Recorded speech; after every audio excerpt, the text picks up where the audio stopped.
Hi YouTube, welcome back to Wtf Rc Cars. So we got something new from FURITEK. They've sent me the little gripor, I think it is.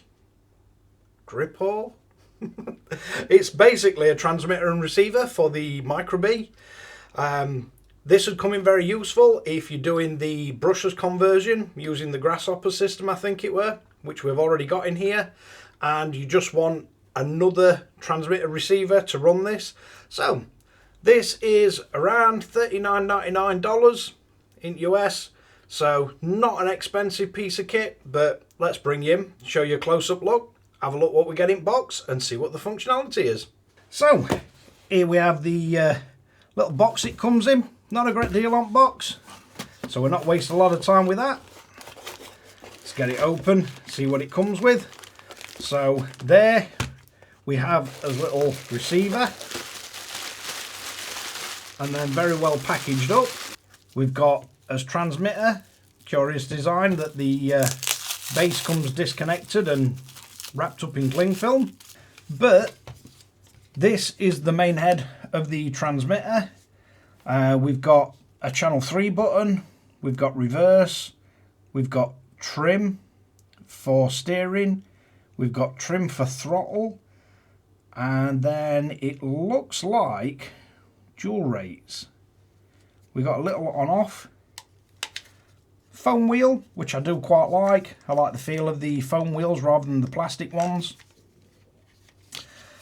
And then we flip the top off, and there we can put as batteries.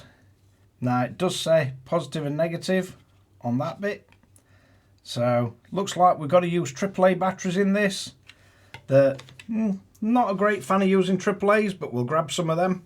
So for batteries, we just remove this, and we've got some EBL rechargeables, and to the rear of the handle where the arrow is facing that way, you have your positive pin facing up,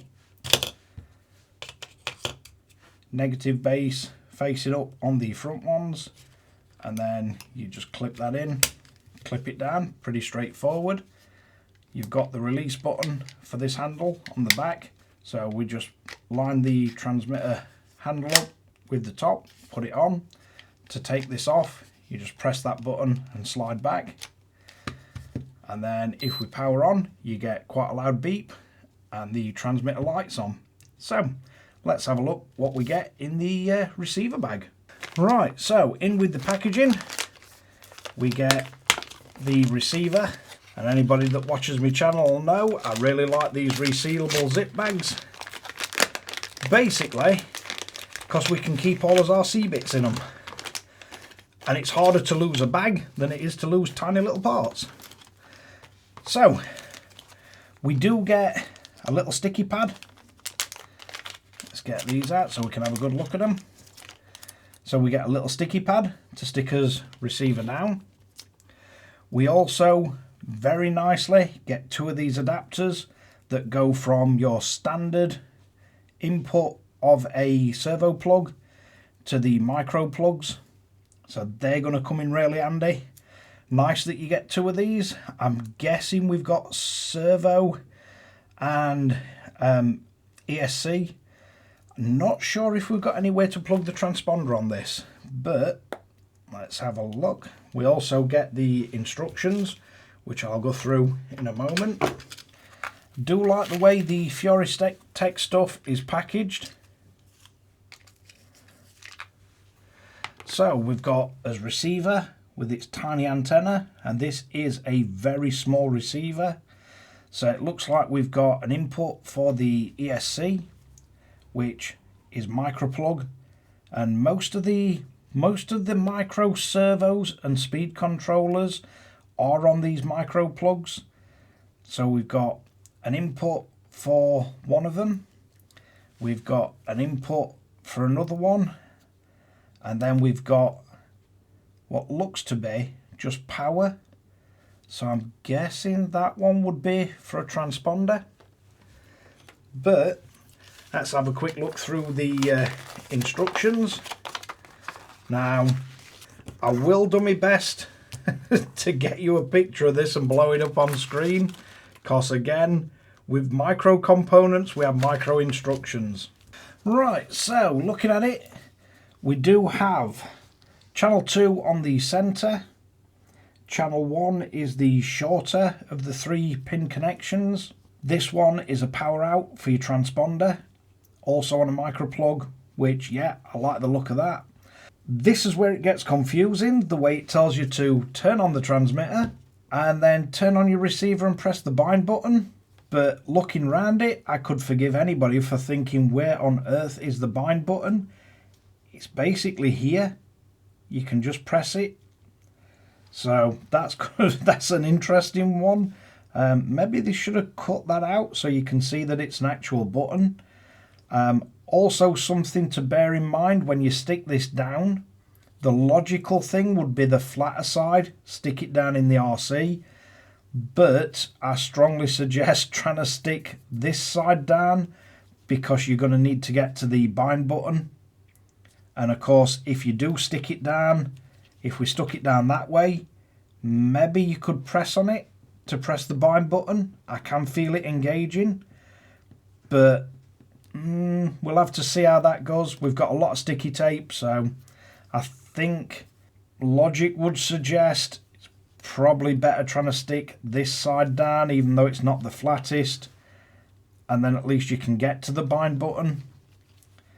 But depending on how flat it fits in the RC, you may be able to trigger the bind process by doing that. The only worry with it like that, if anything presses down on the top of this, I can feel it engaging the bind button. So yeah, quite a strange design. We do have some other component on the bottom there, but that's not a button. But I'll try my hardest to get it in light on camera. You can actually tell there is a bind button there. So let's see how this fits in the RC and see if we can work out some of the settings on this transmitter, because the actual instructions itself, yeah, kind of left wanting a little with them, but let's see what we can do. So first thing we're going to need to do is disconnect our little ESC, and then we're going to have to disconnect our servo. Now you do have to be really careful with these leads. It is one of the drawbacks with them. But once we got that off, we can remove the receiver that we've currently got in, which is the original FlySky GMR. And that does work flawlessly with this RC. Then we got to look at this. So our steering, we're going to want to connect into the, I'm not sure if you'd call it the left hand one, but it depends which way around you've got this. It's the right hand one if you've got the bind button up. Then channel 2, which will be our ESC. And if you're wondering which way round your wires go, if you look for the signal wire, you can plug it in. They're quite easy to connect these. So we can get both them in place. And then we've just got to find somewhere suitable to stick this down. Now there's not a lot of room on these micros. It's definitely going to be a bit of a challenge. Especially on the stock radio tray, you've got this whole affair in way. I would like to go more central with this, but looks like that kind of position should work. So we'll get a bit of tape and we'll stick that down. So we've got everything in. We've got his little receiver stuck down. We've got his wires plugged in. You could zip tie them around that just to bring it in, make them a bit tidier. I've just put the antenna up round the back and just stuck it through the shock tower, and it'll sit down below the wing. So as always with these little micro bees, it's going to be a bit of a tight fit getting the body back on, but it does kind of fit. So we can get the body back in place. Probably just want a zip tie to tidy your cables up, but If you've been watching any of my other videos on this, I've got a whole load of alloy parts going on, and the radio tray is one that I'll be changing, so I've not gone crazy tidying this up. But I think bringing the antenna wire out the back to keep it below the wing, I would just put a little bit of tape on, because you don't want to chop this end off. But to get it out of body and up on wing, out way, should be absolutely fine. So let's power this up and see how it behaves. So we've got his battery pack. Let's connect that up. We've got his ESC turned on. We've got his transmitter turned on. So straight away our steering is back to front. So to reverse this, if you just steer, press and hold the reverse, it'll flick your steering. So that works. If you just press the trim buttons, you can move your trim, so that works fine.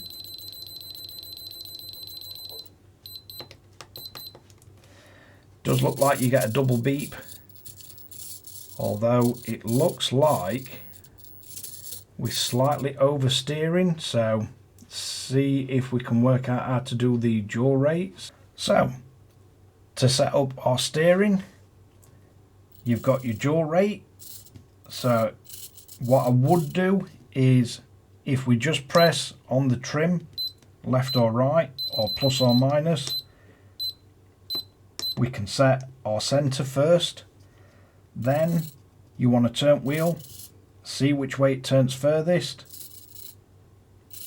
Looks like we're turning about the same, and then with the wheel held fully locked, you can just add a little bit, a yaw rate at a time, and then you can see how you can set it up. And you just want to stop adding yaw rate when it tries to turn too far either direction. So far I haven't found out how to set the end point travel on it, because once it's turned, when you're not turning, it acts as trim. Once it's turned, it acts as yaw rate.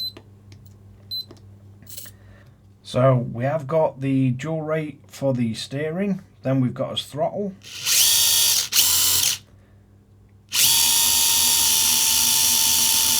So you can change yaw rate on throttle as well by pressing plus or minus.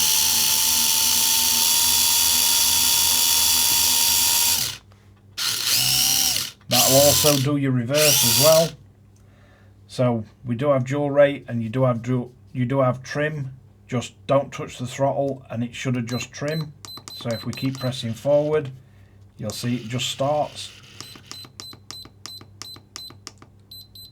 Press back till it double beeps and you're centered. I would run calibration on the ESC. So I have tried running calibration from this transmitter to force calibration. It doesn't seem to do anything.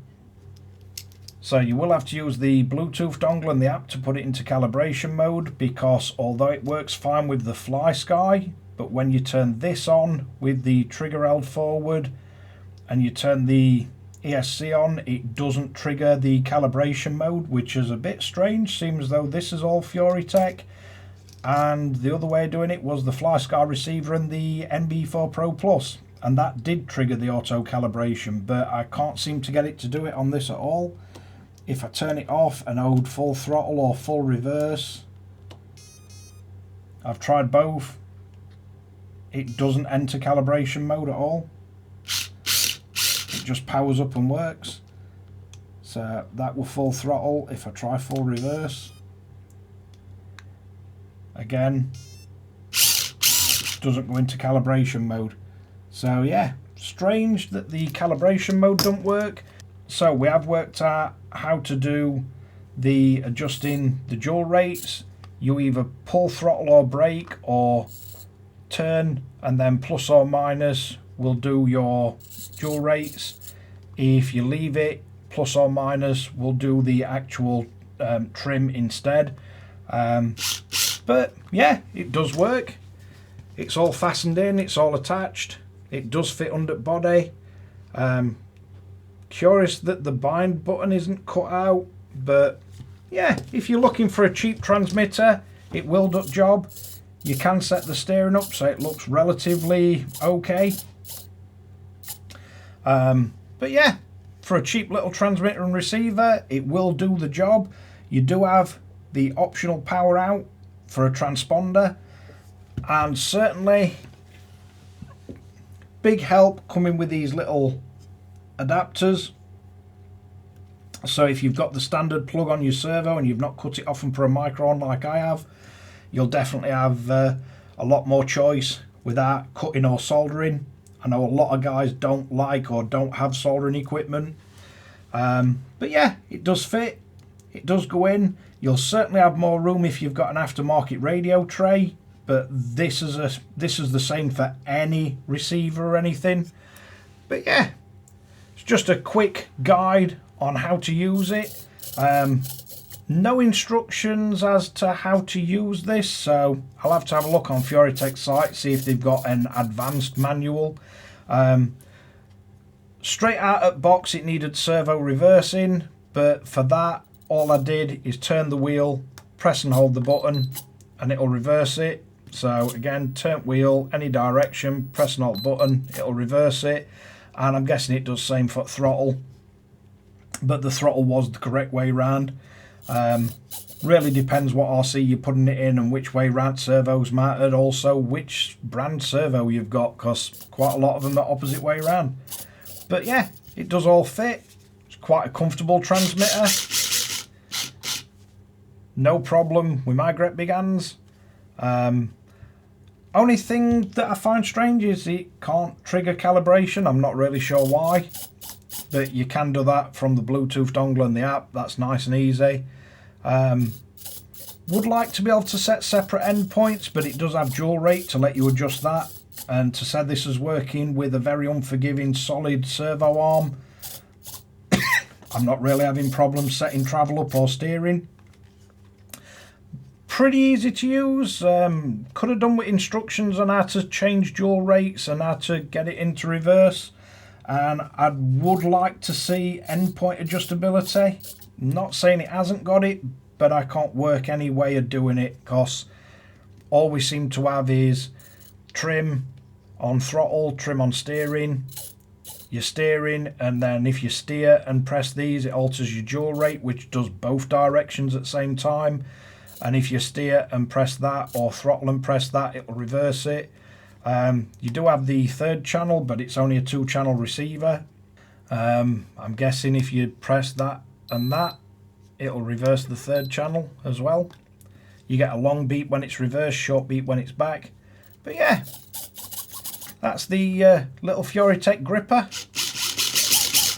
And it serves its purpose, it does it, it fits. And you've got the option of the transponder power as well. So let's wrap this one up. So there we have it, the tiny little FURITEK gripper, I think this one is, and the little ESC for the Losi Micro. Curious design with bind button. Mine didn't need binding out box, but it does at least give you the bind instructions. So power transmitter on, and then press the bind button on receiver apparently, and it'll bind up. Nice touch that we get the little adapters in case you've got stock servo connections. Maybe struggle for space if you're using these, and I'd strongly suggest any of these aftermarket ESC and Speedo, get yourself a flat receiver tray, because these ridges just get in way on the stock one. But yeah, overall it does fit, it is configurable. Worked out how to duck dual rates, worked out how to reverse the channel. None of that's in instructions, strangely enough. But yeah, if you're looking for a cheap alternative to getting the brushless conversion working, then $40. You get everything you need to get it up and running, and it does work. It's at least as functional as the stock radio gear. Yeah, it's not going to compare with putting an MB4 Pro Plus on it, but that's not $500. But yeah, space wise it fits, design wise, yeah, all goes in well, and I do like the addition of the power out for your transponder. But thanks again for watching WTF Rc Cars. Don't forget to like and subscribe, hit the notification bell, share to friends and family, and catch you guys again in the next one.